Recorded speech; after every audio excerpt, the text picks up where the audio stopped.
Okay, so in the last class, we have been studying that the topic of passing array to a function. Two categories were there. Either we passed the individual elements of an array one by one, or we passed the whole array as a whole. Under the individual elements, we have learned that two methods can be there. Either we pass the data values or we pass the address where the data value is there. Okay. So in the last class, we have only studied the theory portion. So just quickly, we will do one program in order to make you understand more how it is done. Okay.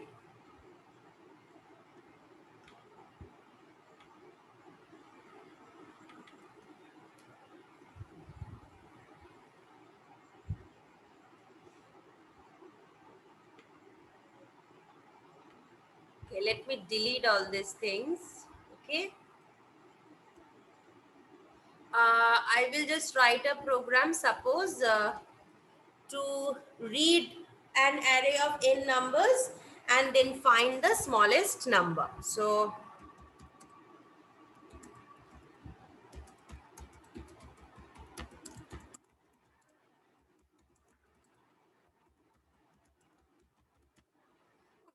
so suppose this is the sum that I have an array, and inside the array I need to find the smallest term of the array, and I will execute this program using the concept of how we define function and we do the logic in the separate user defined function, and from the main function we will just call the function. So this called function, calling function logic in case of 1D array, I will try to explain it to you through help of one program. So suppose I am taking an array, and first I will do these things. I'm just removing these all things, okay, because these all are not needed. So enter the number of elements you wish to enter in your array. This was the first thing which we asked. Then whatever that number is, we take it is n, suppose, and suppose this array name I am giving as num, array of numbers, suppose. Okay, so my array can maximum hold 10 numbers, and uh, in that 10 numbers I am using n in order to denote how many number I will be using. Fine. So what I will do, this portion also, na, I won't be taking in this thing. This portion also I will be declaring in a separate function. So I will read my entire array from separate function. I will find the smallest number according to the numbers I have typed inside my array from a separate functions. So two functions I will be using. The first function which I will be using is, I suppose I name it as read array. I am just reading the numbers. I will be just taking the numbers, okay? I will be just suppose taking the numbers from the user. So I can just name it as read array, or whatever you wish to. Here I will send two parameters. Okay. Parameter 1 will be the name of my array, which is num, and parameter 2 will be the number of elements which I wish to enter in my array. So this is how I am calling this function read array. Now whenever I am calling the function, I need to define that function as well. So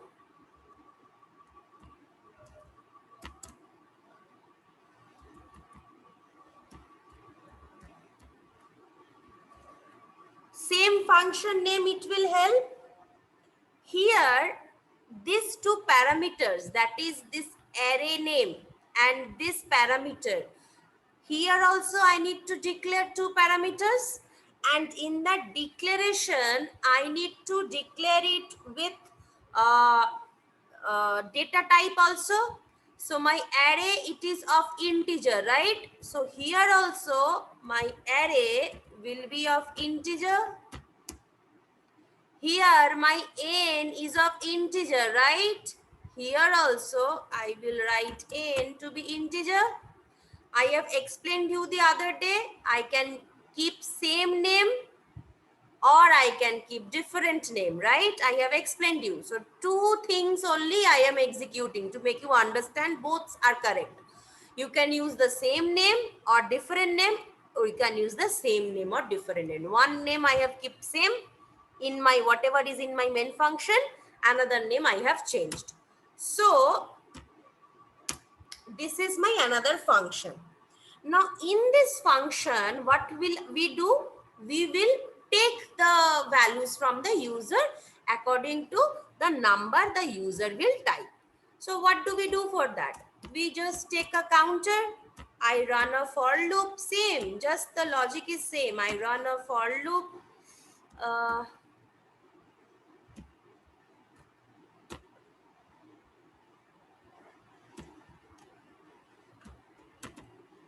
Right? In that for loop, I use a scanf statement.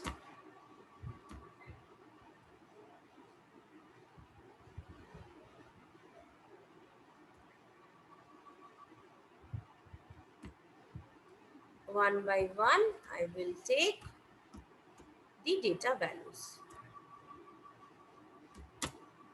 Right? My job is done.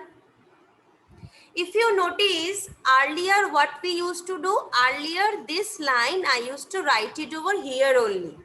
But to make you understand, I am in my main function, I am doing nothing. Just I am taking my array and just I am taking the size and I am passing these two parameters and I am doing a function call. Whenever the cursor will come at this point, it will automatically switch to my line number 18. This line, it will automatically switch from 11 to 18. In 18, what will it do?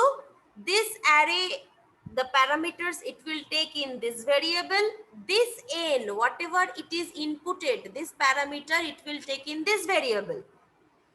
And there is another variable I which I am using in this function.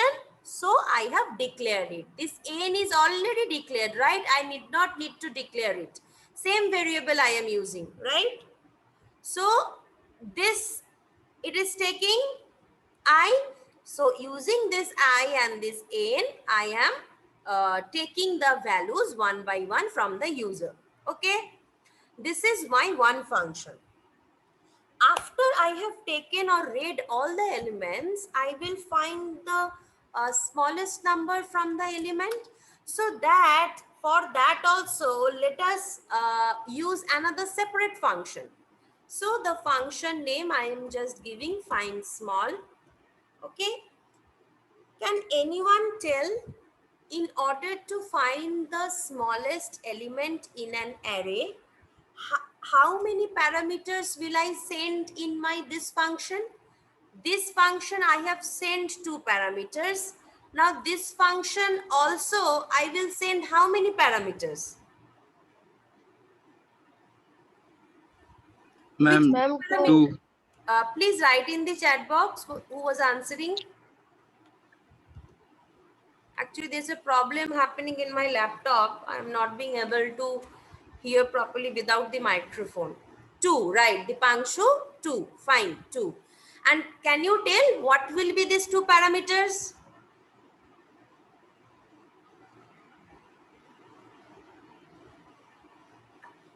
Num and n, right? I will be sending the same thing. Why? Because I need to send the array also. In order to find what is my smallest element, I need to send my array of elements. And there, when I will run the loop from I equal to 0 to n, so that n also needs to be given from the main function. Why it needs to be given from the main function? Because if you notice, the value of n is taken in the main function only. So n needs to be provided from the main function only. I will again say my array and num. Now when I will run this function will return me one particular value, which is the smallest element value. Now I need to save that in a variable. So I am using this variable smallest. This means what? Whatever output will come after running this function, it will be saved in this variable smallest. And what will be my motto? My motto will be to use a printf statement in order to show this element. So the smallest element in the array is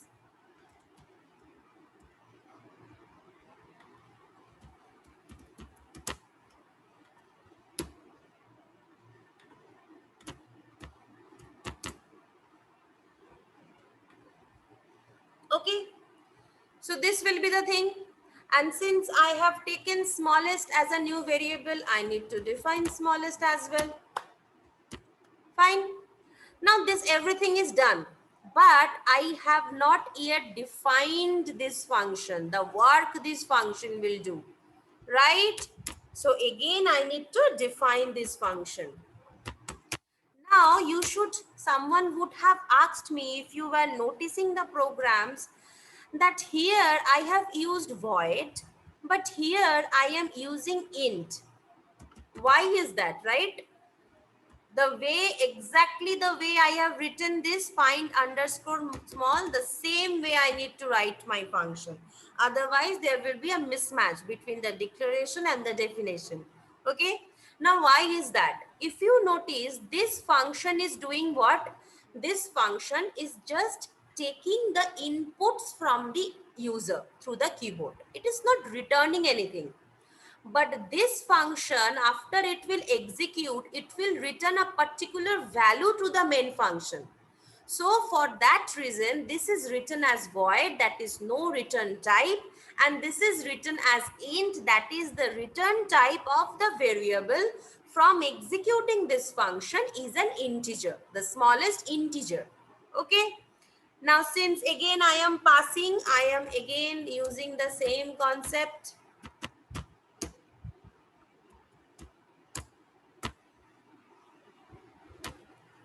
Fine, I have defined everything. Now in this, how will I be able to find out the same theory of finding the smallest element of an array? So how do we do that? I run a loop, right? The loop starts from 1 to n. We have already done these things, right?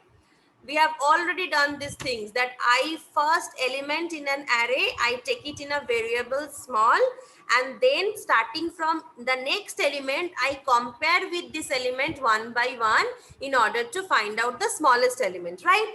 So the same logic of how to find out the smallest element, that logic is same. Even if I use function and even if I do not use function, that logic is same, right?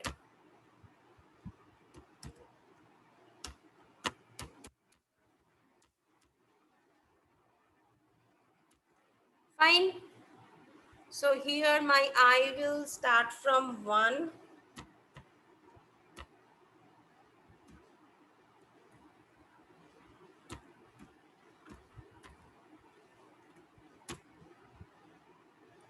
And in between this, we check what? We check the individual elements.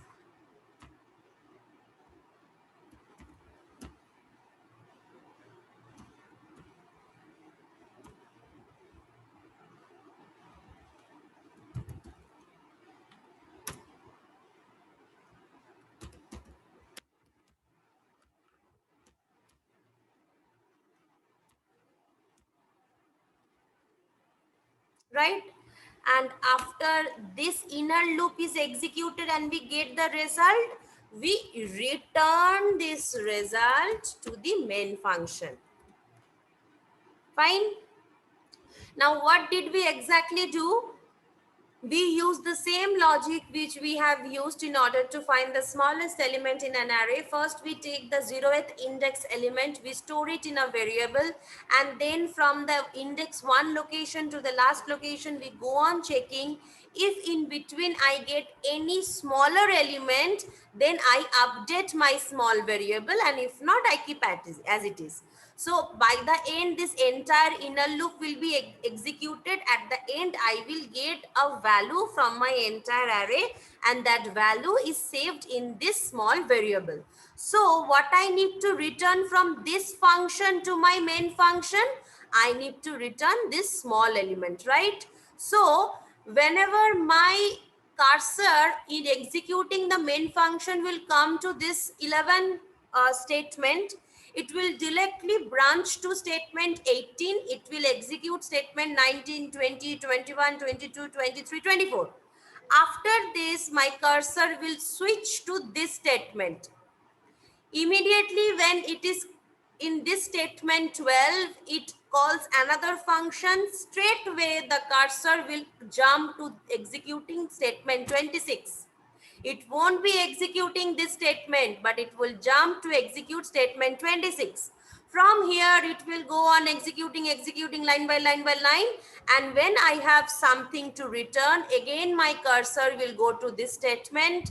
It will return the value, whatever value it has, my small have, it will return it over here, and this will be saved in smallest variable. Now it will go on to execute the next statement, that is, it will print the smallest element. Now this is the logic, a simple program that is finding the smallest element and reading, and also reading an array you did with the help of user defined function. See, you defined these functions outside the main function, and from the main function you called this function. This function also you defined outside, and from the main function you called the function. So this is how you do the function calling of arrays in your like this data structure which I wanted to explain. Okay, and I hope you, all of you people know that the execution of any C programming, it will start from the main function, right? So even if it may happen that int main this before this function, you write this and this function over here. It may happen, and the main function you are written exactly lower, but doesn't matter where you place, program execution will start from the main. So in that case, it is going from statement 11 downward to here. In that case, it may move from downward to upward. Doesn't matter where the control will jump to. Execution of program will start from main. Now one thing I forgot to write here, whenever you are declaring a function, you need to define it as well, right? You are declaring an user defined function, you need to define it. So we will do this definition also. Here I need to define it, okay?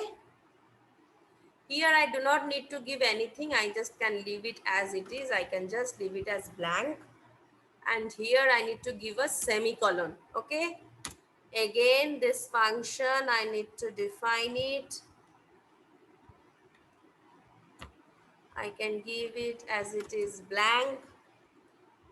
I need to give a semicolon. Fine. So this is where you are declaring your function. So you use the semicolon here. but you won't use a semicolon where you are using that function. There is a big difference. And this size also you do not give in over here. Okay, so these two functions which you have used, you need to declare it also, and this is the declaration statement of these two functions, that these are the two functions which I will be using in my main, and I will be defining or declaring this as a separate also. Okay, so everything is same as it is. Let's run our program and see whether any mistake is there or not. Okay, so it is asking me enter the size of the array. I am giving it as 5. Suppose I am giving 1, 2, 3, 4, 5. The smallest element in the array is 1. Okay, I hope this program is clear to you all, how we use the concept of functions in case of 1D arrays, and using that how we did a smaller program. Okay, the logic is same. That is that is finding the smallest element in an array. The logic is same which we have learned in the earlier classes. Just I have implemented this in C. Okay.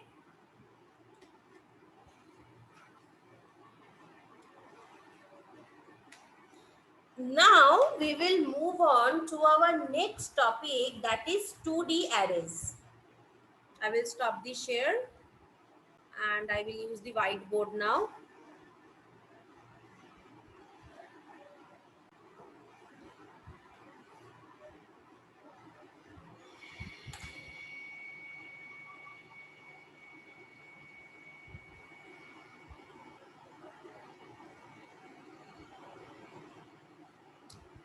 So till now we have discussed 1D arrays. So 1D arrays, they are organized linearly in one direction. But sometimes we need to store data also in the form of grids or tables.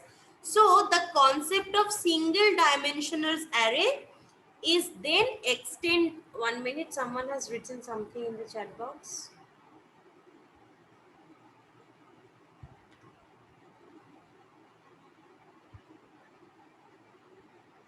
Yes, you need to declare it. Yes, Nikhil, you need to declare the functions.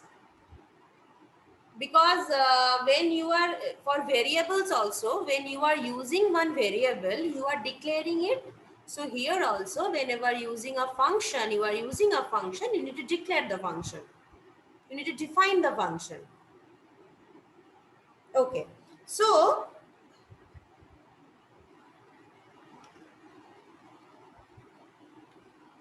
okay. So this is where my 1D arrays is extended in order to incorporate these 2D data structures. Okay. Now in 1D array, you have only used one subscript, that was I. In 2D array, you will be using two subscripts. Whatever name you can give, I am using I and J. You can give A, B, anything. Now, one subscript will denote the array row wise. Suppose one will denote row and another will denote column. Suppose I have something like this.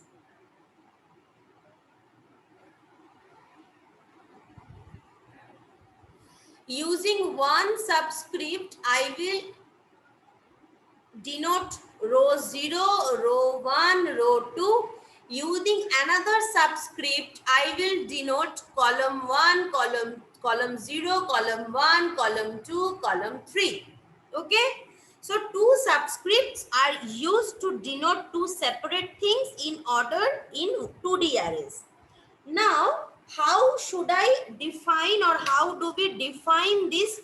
How do we declare? Sorry, how do we declare this 2D array? Now, same declaration which we have used in 1D array. First, there will be a data type, that is int, char, whatever it is. Then the array name, same way. Then there will be first row size, then there will be column size. In 1D array, you are doing what? You are using just data type, array name, and your number of elements. Here you will using what? Same thing, data type, array name, but two more things. First bracket will be the maximum number of rows in your array, and the second bracket will be the maximum number of columns in your array. So this, suppose there is a 2D array and I see it at m into n. So this is the way we consider one 2D array. So if I say it is a m into n array, this means that this 2D array, it contains m into n elements. Each element is accessed using two subscripts I and j. So I may be less than equal to m and j may be less than equal to n. Okay?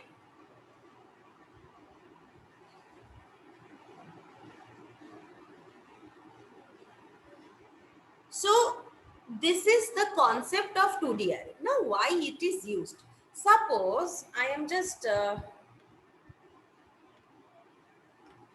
okay.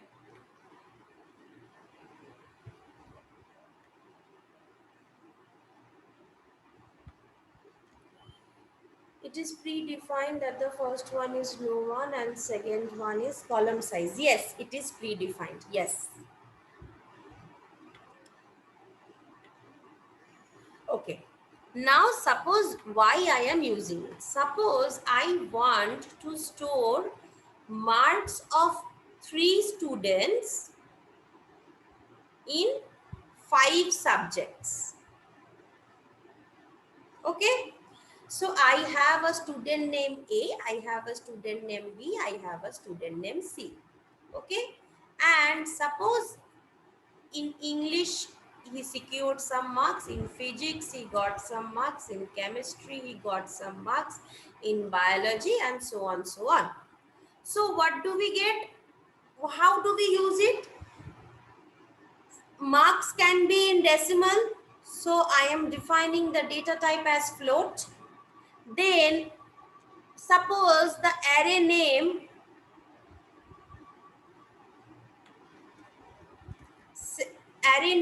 it is, suppose I am keeping it as marks. Okay, we have 3 students, 3 rows, and we have 5 subjects, 5 columns. Okay,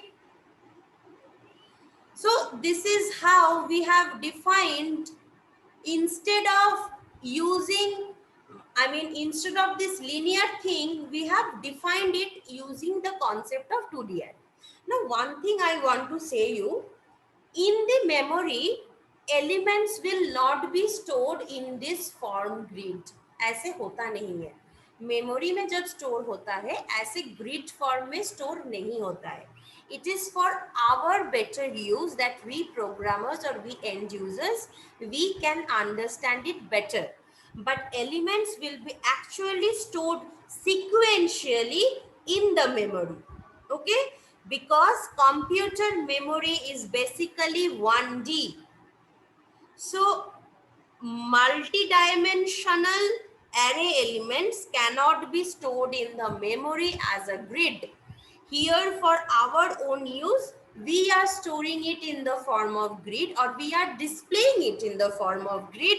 But when it comes to being stored in the memory, it is always stored in the form of linear 1D arrays. Okay. Now how is it stored? इसके लिए भी calculations है. We do calculations for that. Okay. First, quickly, I will share the attendance. Oh, someone has written something. Okay, I'm coming to that. I will share the attendance and then we will study the next. Okay. Let's see today if it works. Okay, it's working.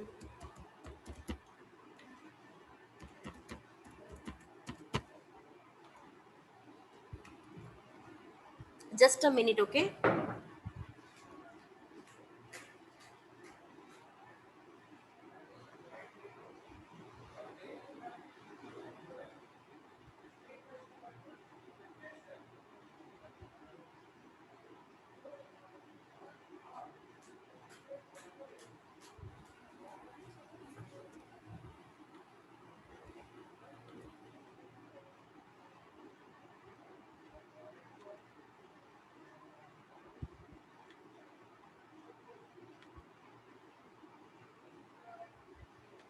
Okay, so everyone give your attendance.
Okay, so in the meantime, I will quickly answer the question which Shobha, I think, has asked.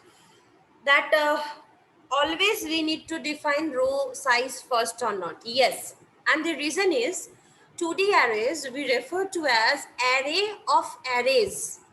2D arrays, we say it is an array of arrays. So when the inner concept is of an array, so for inner concept we did what? We used to take the number of elements in the array which was stored row wise, right?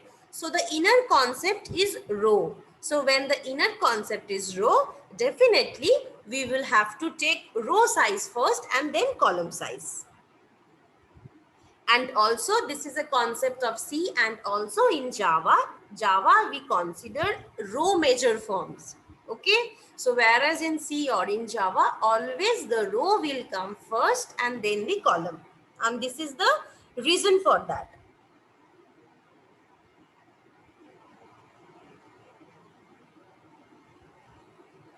This is a convention. Is the answer clear? We cannot interchange it. This is a convention, but why the convention is followed, that I just said. Because it is an array of arrays, and array is a row wise concept. So since it is an array of arrays, so row concept will come first. Okay.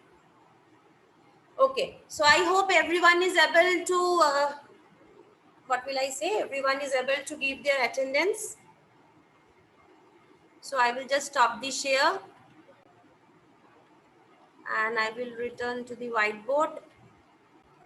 Now how here we calculate the address. Quickly I will write it, okay? I will just write the formula.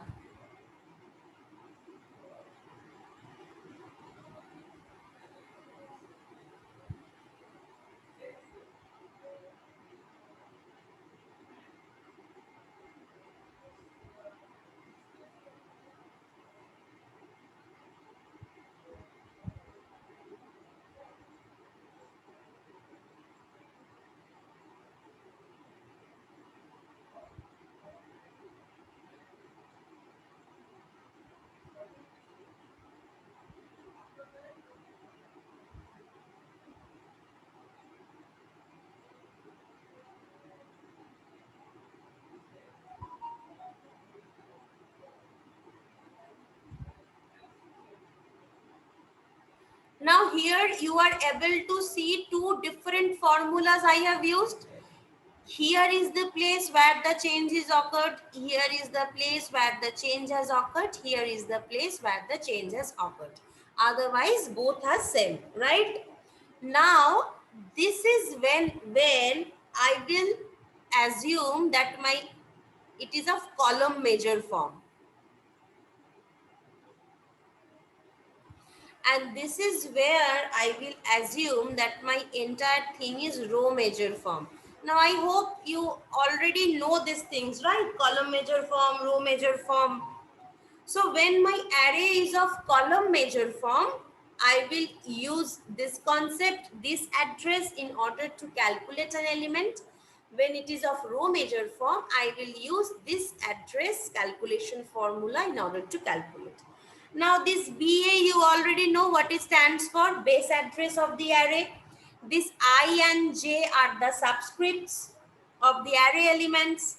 This M and N, I have already declared. M is the number of arrays, N is the number of columns, right? M into N elements, number of arrays, number of rows, number of columns. So M is my number of rows, N is my number of columns, and W is the word size. If it is of integer, I was taking 2 bytes. If it is of character, I am taking 1 byte. So whenever I will be provided an array, I will be provided my number of rows, I will provided my number of columns, I will be provided my subscripts, I will be provided the type of variable, that is the word size, and I will be provided the base address. Now using this, I can find out that what will be the address of the element. Oh, what is row measure and column measure? Suppose first I will store all the elements of array A, then I will store all the elements of array B, then I will store all the elements of array C. This is a row measure form. Row by row I am storing, because in memory it is in 1D array, right? It is a linear concept. It's not a 2D grid concept. First row 1 elements, row 2 elements, row 3 elements. This is a row measure form. And if I give emphasis on, first I will store the elements under the column English, then I will store the elements under the column physics, then I will store the elements under the column chemistry. It's a column measure form which I am using. Okay. So this depends according to the configuration which your hardware follows. It is nothing which you define. It is automatically defined in the motherboard when it is built in your laptop PCs. It can follow any convention. It depends on the chip where it is designed. So either of these two convention, it is first giving priorities of storing row wise, or it is giving priority of storing column wise. This is the concept of column measure and row measure. It only comes in case of 2D arrays, because rows and columns concept is there. 1D array is plain and simple, only row wise, so no confusion. So for 2D arrays, we need two different type of